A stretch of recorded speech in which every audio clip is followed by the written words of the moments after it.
Hello, I'm Janet Sturtz, a therapist with Latari, and I am an LCSW, but also certified in EMDR. And I get a lot of good questions about what EMDR is, so I'd like to answer some of those for you today. And this may help you know if you would like to make an appointment to learn more and to practice to actually experience EMDR. So, the first question that I have is what is EMDR therapy and how does it actually work? Okay, so EMDR therapy was first discovered by Francine Shapiro many uh, decades ago. And she was having some difficulties in her life and had gone to a mountain retreat and every day would walk this trail. And she kind of looked from side to side. And in doing so, she realized she felt better. And so that was the very beginning of looking into this eye movement, desensitization, and reprocessing. That is what EMDR stands for. Eye movement, desensitization, and reprocessing. And it doesn't always have to be the eyes that move. It could be tactile, but in moving the eyes, or in tactile, such as a butterfly hug where you alternate sides, or maybe alternate tapping your thighs, you're involving two sides of the brain. And that is where this mysterious EMDR all started. So it can be tactile or it can be visual. And in researching this over the years and in learning more about the brain, we realize that trauma in particular gets stuck in the side of the brain where the amygdala is, which is the fight or flight area of the brain. We've all heard of that, where the adrenaline rushes and you have to decide whether to stay and fight or to run. And so any kind of trauma, large or small, goes there first. But on some people, unfortunately, it gets stuck there forever until we have EMDR now to move it over to the side of the brain where we normally process things.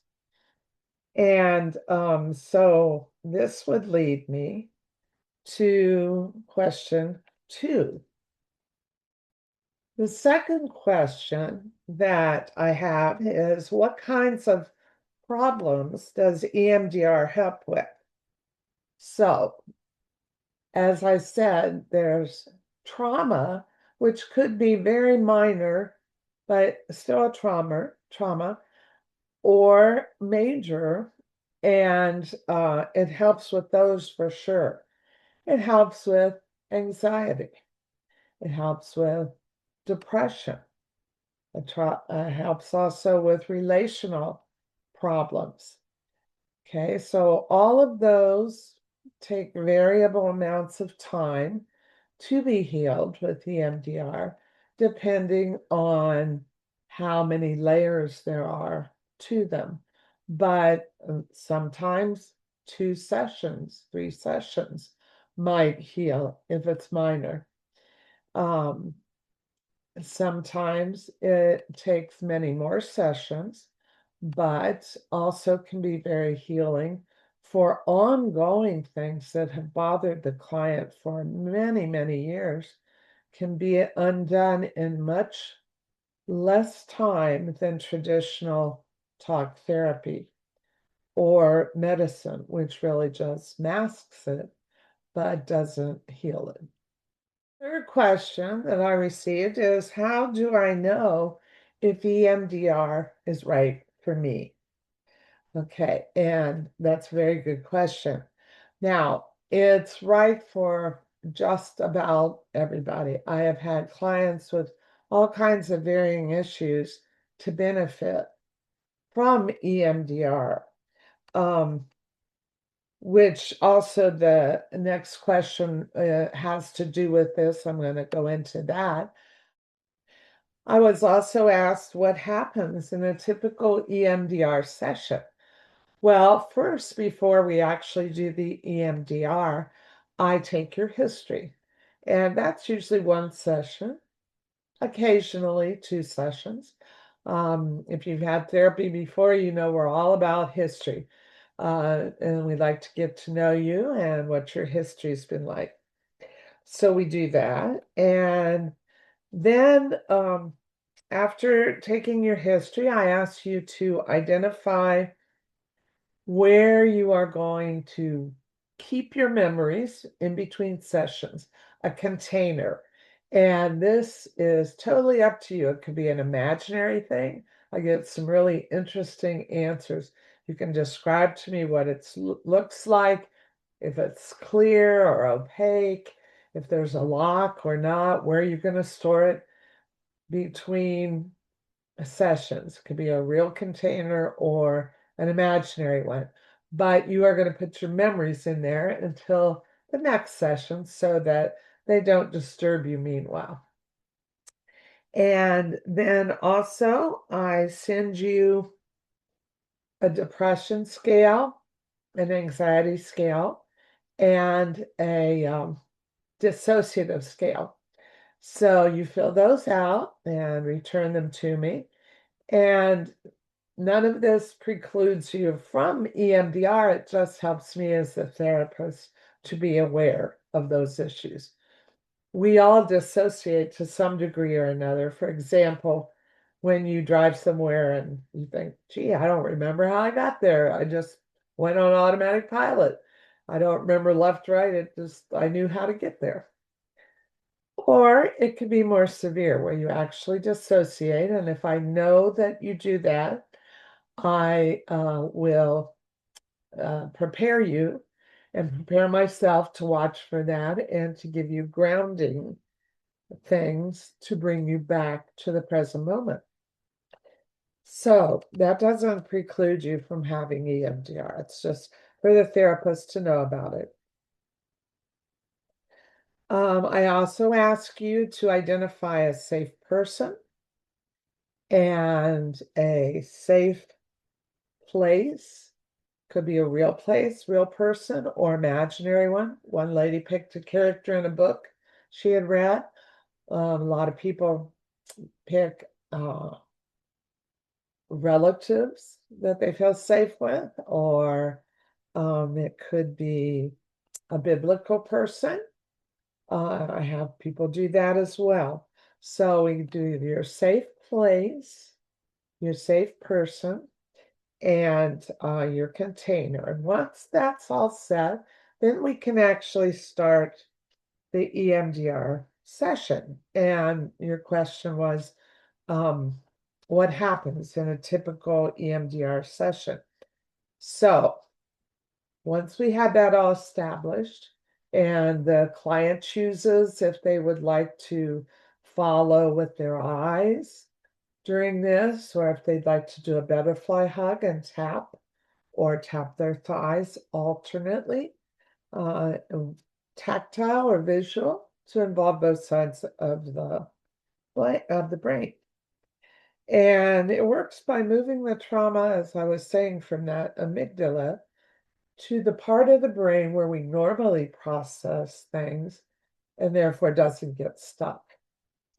So we start with a thought. The client identifies a thought that they're going to hold on to about whatever they want to work on.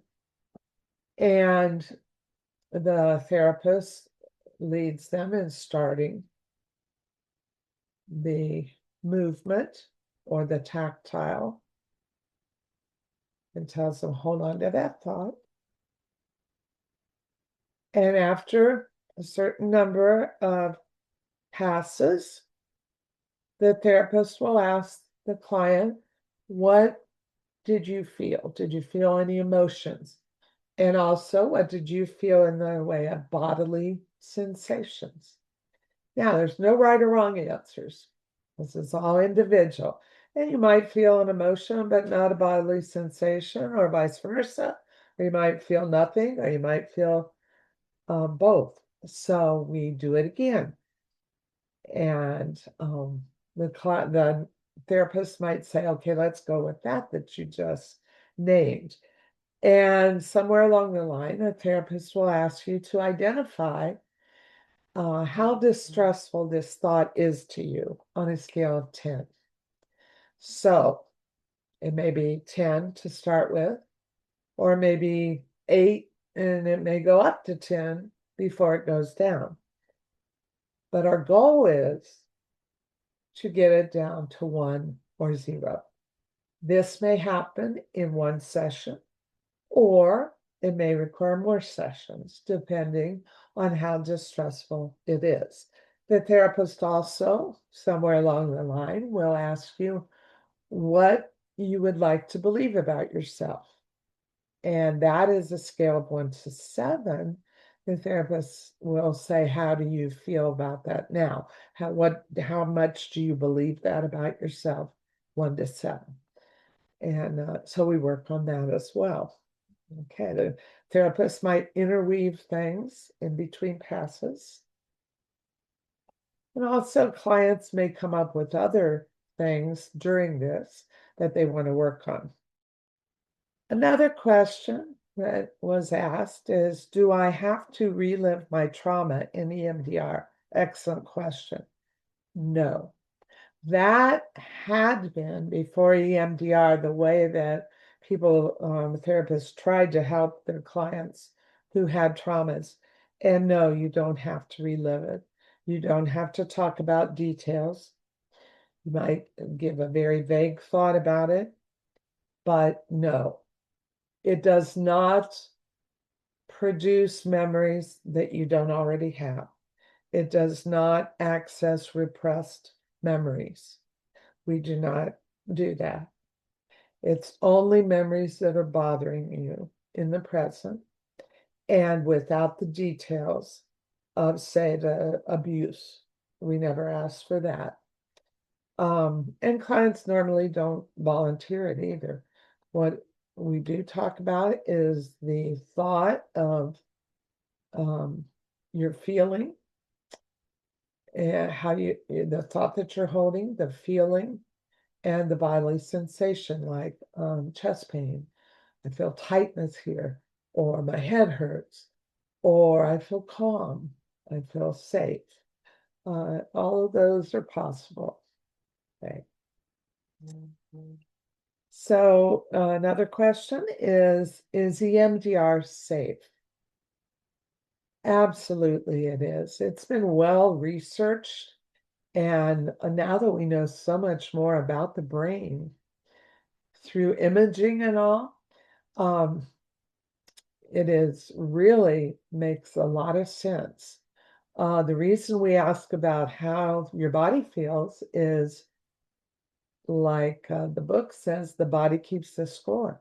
And so we want to minimize anxiety that is produced by a thought. And EMDR is like miraculous. It's just amazing to me to watch a distressed client go from 10 to 1 or 0. It's so helpful and really, as I said, very well researched. And insurance companies are very happy with it because it doesn't take as long as traditional therapy to resolve issues. And that was another question. How long does EMDR take to work? Depends on the client and the memories. So if you've had a lot of trauma, it could be quite a while to work on that. If it's one issue, a session or 2 might resolve it. And so you're no longer obsessing on it or worried about it. It's depends on what it is and the client. Another question, can EMDR help even if I don't remember the trauma? Absolutely. This is great for kids, as well as adults, but adults with early childhood trauma that they don't remember, or attachment wounds with their caregiver, or emotional disconnection from people. And you may not remember why that happened or why you feel that way, but you do. And so the EMDR helps with the feeling. You don't have to remember what happened. And as I said, we don't bring up any repressed memories. And I don't have clients say, well, oh, all of a sudden I remembered something. They might say, oh, all of a sudden I get it. If it's a thought they've had or a memory, but not to bring up new memories.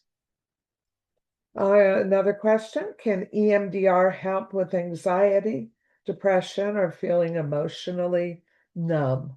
Absolutely, it can. This helps with just about any problem that you would attend therapy for.